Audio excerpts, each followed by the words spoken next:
Municipal ఇలాకాలో జరుగుతున్న ఒక కథ మీకు చెప్పాలి.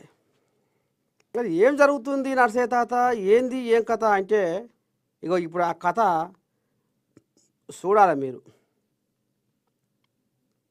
ఒక ఊరు బాగుపడాలన్నా, ఒక పల్లె బాగుపడాలన్నా, ఒక మండలం బాగుపడాలన్నా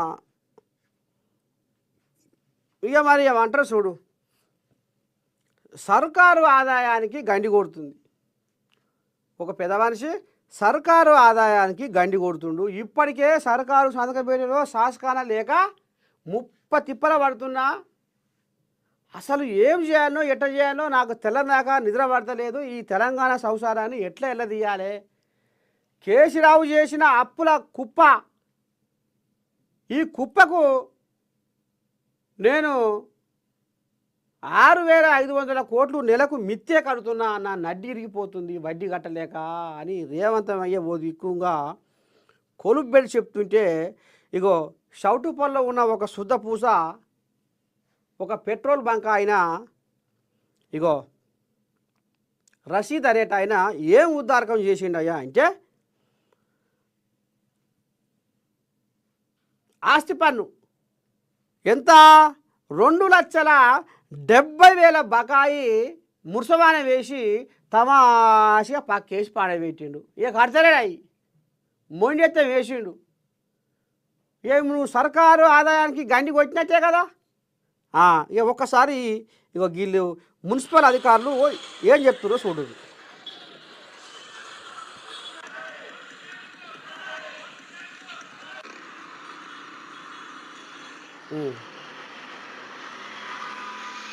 ఇగో ఇది చౌటుప్పల, యాదాద్రి భువనగిరి జిల్లా చౌటుప్పల్.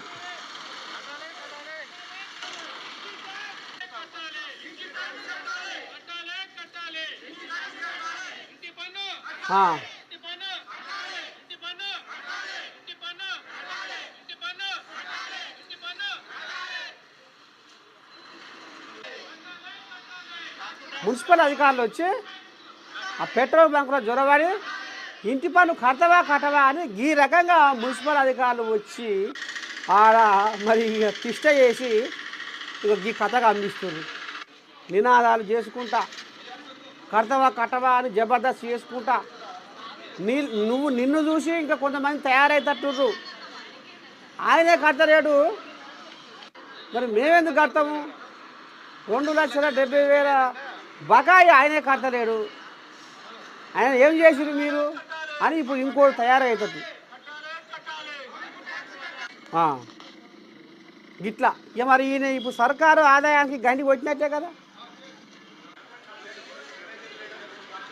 కర్మాలు గల్ల మొగోని కంబట్ల కట్టి భుజం మీద వేసుకుంటే జారి వీధిలో పడ్డట్టు ఇగో మంచోడు అంటే ఎంత పని చేసి ఏ ఉద్దారకం జరుగుతుందో చూడు.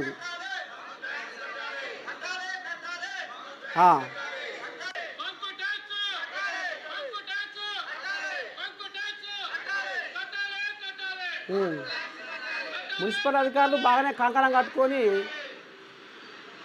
పాలక సంఘం అండి. చెప్పమ్మా. మహమ్మద్ అబ్దుల్ రషీద్ గారిది పెట్రోల్ బంక్. దీనికి సంబంధించి 3 సంవత్సరాల నుంచి ఇంటి పన్ను అనేది పెండింగ్ ఉంటా ఉన్నది. ఓవరాల్ గా చెప్పడం జరిగింది. Ward officer, bill collector regular గా ఫాలో అప్ చేయడం అనేది జరిగింది. ఓవరాల్ గా చెప్పడం జరిగింది. అండ్ నోటీస్ కూడా ఇవ్వడం జరిగింది. అయినా గానీ వీరి దగ్గర నుంచి ఎటువంటి స్పందన అనేది లేకపోవడం వల్ల వీళ్ళిచ్చే పన్నుల వల్లనే మున్సిపల్ యొక్క అభివృద్ధి అనేది జరుగుతుంది, పురపాలక సంఘం యొక్క అభివృద్ధి అనేది జరుగుతుంది. అభివృద్ధి పనులన్నీ కుంటుపడిపోవడానికి కారణం పన్ను సరిగ్గా చెల్లించకపోవడం.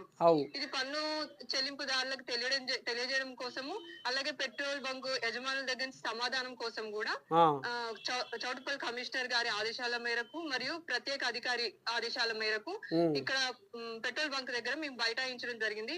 వీరి దగ్గర నుంచి పన్ను వసూలు చేయడము లేదా వారి దగ్గర నుంచి సమాధానం మేము ఎక్స్పెక్ట్ చేస్తున్నాము. వారి దగ్గర నుంచి స్పందన వచ్చేంత వరకు మేము ఇక్కడ బైఠాయించి మా యొక్క నిరసనని పన్ను చెల్లించవలసిందిగా మేము వారిని అభ్యర్థిస్తా ఉన్నాము. పన్ను వచ్చేసి 75,000 చిల్లర ఉందండి. అంటే మేము నోటీస్ ఇచ్చాము, మీరు ఇప్పుడే నోటీస్ ఇచ్చేసి మమ్మల్ని టైట్ ఎలా చేస్తారు అని అడుగుతా ఉన్నారు. కానీ మేము జనవరి నుంచి వాళ్ళని ఫాలో అప్ చేస్తానే ఉన్నాం, రెగ్యులర్ గా మేము అడుగుతానే ఉన్నాం. కానీ ఎటువంటి స్పందన అనేది అయితే మేము ఆయన దగ్గర నుంచి చూడలేదు. అందుకని ఈ రోజు మున్సిపల్ అధికారులు ఆర్ఏ గారు, ఆర్ఓ గారు, మేనేజర్ గారు అందరూ వచ్చి ఇక్కడికి రావడం అనేది జరిగింది. మున్సిపల్ సిబ్బందితో ఇక్కడ బైఠాయించడం అనేది జరిగిందండి. పరిధిలో ఇలా చాలా ఉన్నవి. బకాయిదారులందరికీ నోటీసులు అనేది జారీ చేయడం జరిగింది. వారి దగ్గర నుంచి నోటీస్ జారీ చేసినప్పుడు కొంతమంది స్పందిస్తా ఉన్నారు. స్పందించని వాళ్ళ ఇంటి ఎదుటన ఇలానే బైఠాయించి వాళ్ళ దగ్గర నుంచి సమాధానం అనేది రాబట్టడం, పన్ను అనేది పే చేయించడం అనేది జరుగుతూ ఉన్నది. గిది కథ మొత్తానికి చౌటుప్పల్లో రషీదు అనేట ఆయన గీ ఉద్దారకానికి ఉడిగట్టిండు. మరి ఎట్లా ఇప్పుడు అందరం కలిసి నఫరొక రూపాయి ఆడ వేస్తేనే కదా పోగయ్యేది, షెడ్డో పడ్డో ఒక వ్యవహారానికి ఖర్చు పెట్టేది. ఇక మరి నువ్వు ఈ రకంగా చేసి ప్రకృతిలో నివసించే ప్రాణులు ఎన్నో ఉన్నా ప్రతి జీవి తన పొట్ట కొరకే తిప్పలబడుతుంది. కానీ గిసవంటోళ్ళే కోట్లు ఉన్నా కోరిక పుడుతుంది. అంటే మరి గిసవంటోళ్ళు ఈ రకంగా గండి కొట్టే వ్యవహారం చేసి నానబెట్టి మరి గిట్ల ఉద్దారకం చేస్తే ఎట్లా బాగుపడుతుంది? ఊరెట్లా బాగుపడుతుంది? పట్టణం ఎట్లా బాగుపడుతుంది? అందరిని ఇప్పుడు నిన్ను చూసి రేపు ఇంకోటి తయారవుతాడు. ఏమన్నా అంటే ఆయన కట్టిన ఆడమ్మా ఇట్లా ఈ రకంగా తీగరాగాలు తీస్తారు. జనాలు మరలబడతారు, ఎదురు మలుతారు. ఆయన ఏం చేసినావు, మా ఇంటికి వచ్చినావు అంటారు.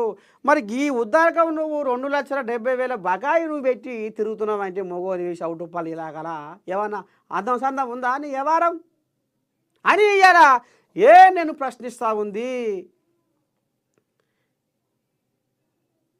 ఇప్పటికైనా మరి ఈ రషీదు షెడ్డో పడ్డో మరి ఎవరైతే మున్సిపల్ శాఖ అధికారులు మరి గా రకంగా ఇంకా కూడా మర్యాదతోటే వాళ్ళు మెసులుతుర్రు, మాట్లాడుతుర్రు.